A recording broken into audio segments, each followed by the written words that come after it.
Cet entretien avec le gouverneur Henri Santini vous est offert par Soleil Rouge. Soleil Vert est un film réalisé par Richard Fleischer en 1972 et adapté du roman de Harry Harrison. Le film se déroule en 2022. Il se projette donc 50 ans plus tard dans un New York que la crise écologique a rendu invivable. Plongés dans une canicule permanente, les gens dorment dans la rue, à l'exception d'une case de nantis qui profite de logements climatisés.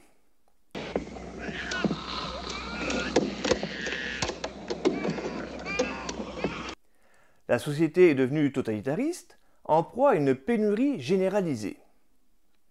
Les gens se nourrissent du soleil vert, l'unique aliment disponible, dont la recette est gardée secrète comme un secret d'État. Officiellement, il est composé de plancton marin, de soja et de lentilles.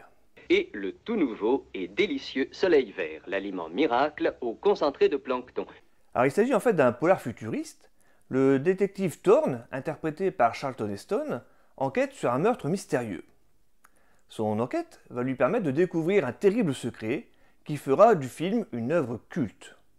Toutes les personnes qui ont vu la fin de ce film ont été marquées à jamais. N'oubliez pas que c'est mardi le jour de Soleil Vert. Je passe la parole au gouverneur Santini. En 1972, Charlton Heston est au sommet de sa gloire. Il vient d'interpréter Moïse dans le film Les 10 Commandements et Ben-Hur.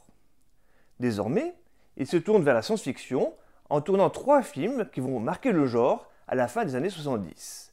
La planète des singes, Le survivant et Soleil Vert.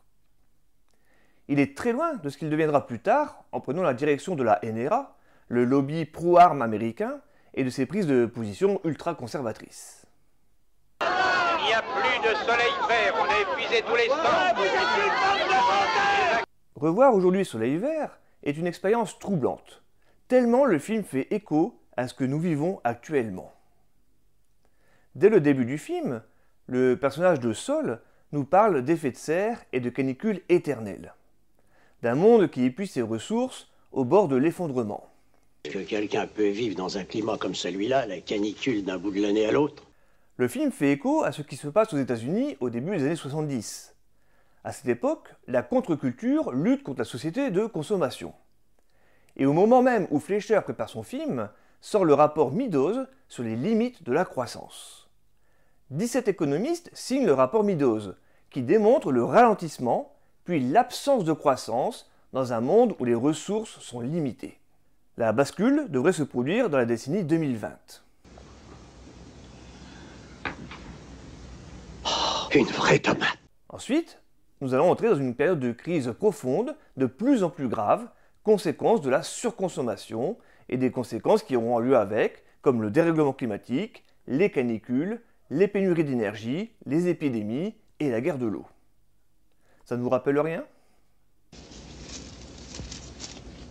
Du bœuf. En 1972, les scientifiques ont démontré que l'augmentation du CO2 pose problème sur le système climatique terrestre. Et depuis 50 ans, nous n'avons rien fait pour changer cela. Le film nous montre également les difficultés du personnage principal pour découvrir la vérité sur le monde dans lequel il vit. L'entreprise Soylent est présente partout. Elle produit à manger, mais en pratique, on se rend compte qu'elle gère absolument tout, jusqu'à même diriger les politiques eux-mêmes. Ce qui n'est pas sans nous rappeler qu'aujourd'hui, certains groupes industriels fabriquent du doute pour maintenir le public dans l'ignorance. Activité océanographique Soylent, rapport général. 2015 à 2019. Mais Soleil Vert est également révolutionnaire dans son approche de la science-fiction. Avant les années 70, la SF, ce sont des films de série B. Il y avait des monstres à combattre, mais pas de contexte. À partir de 2001, l'Odyssée de l'espace, tourné par Stanley Kubrick en 1968, la SF commence à aborder des questions fondamentales, des questions de société.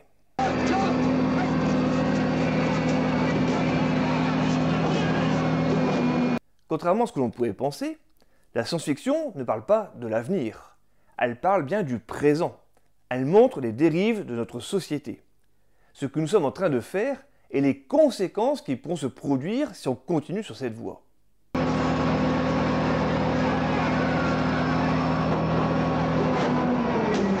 Comme on le découvrira donc à la fin du film, le fameux Soleil Vert est produit à partir de cadavres humains.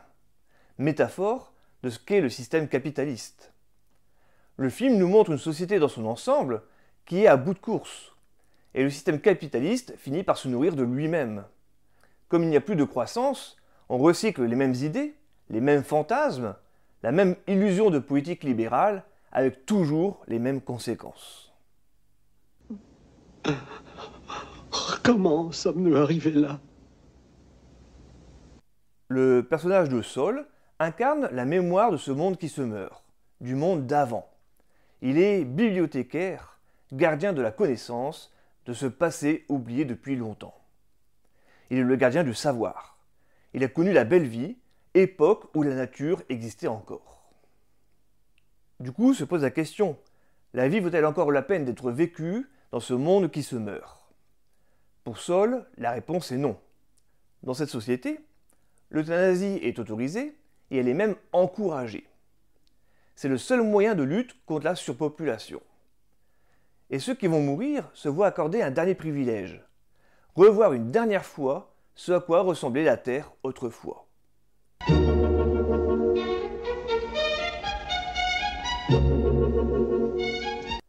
Mais ces images ne sortent jamais du mouroir. La métaphore est ici évidente. Avec la disparition des anciens, c'est le monde d'avant qui disparaît à jamais. Et plus personne ne se souviendra alors de ce qu'était la Terre autrefois. Comment aurais-je pu imaginer ça? Le film pose également la responsabilité de l'homme.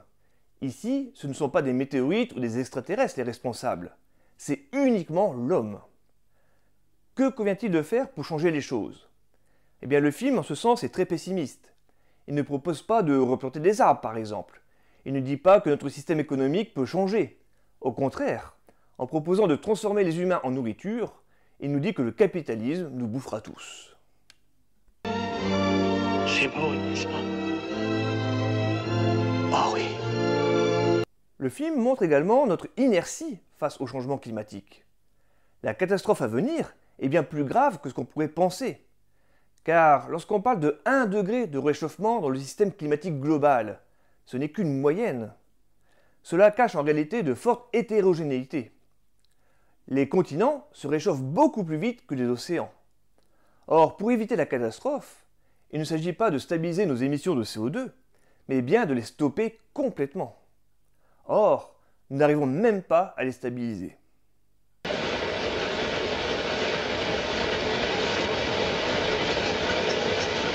Le film Soleil Vert a aujourd'hui 50 ans, mais il est plus que jamais d'actualité. Il montre clairement le suicide collectif dans lequel nous sommes engagés. Soleil Vert est un film de salubrité publique que tout le monde devrait voir pour comprendre ce qui nous attend dans les prochaines décennies. Enfin, de mon temps, on trouvait de la viande n'importe où. On achetait des œufs, du vrai beurre.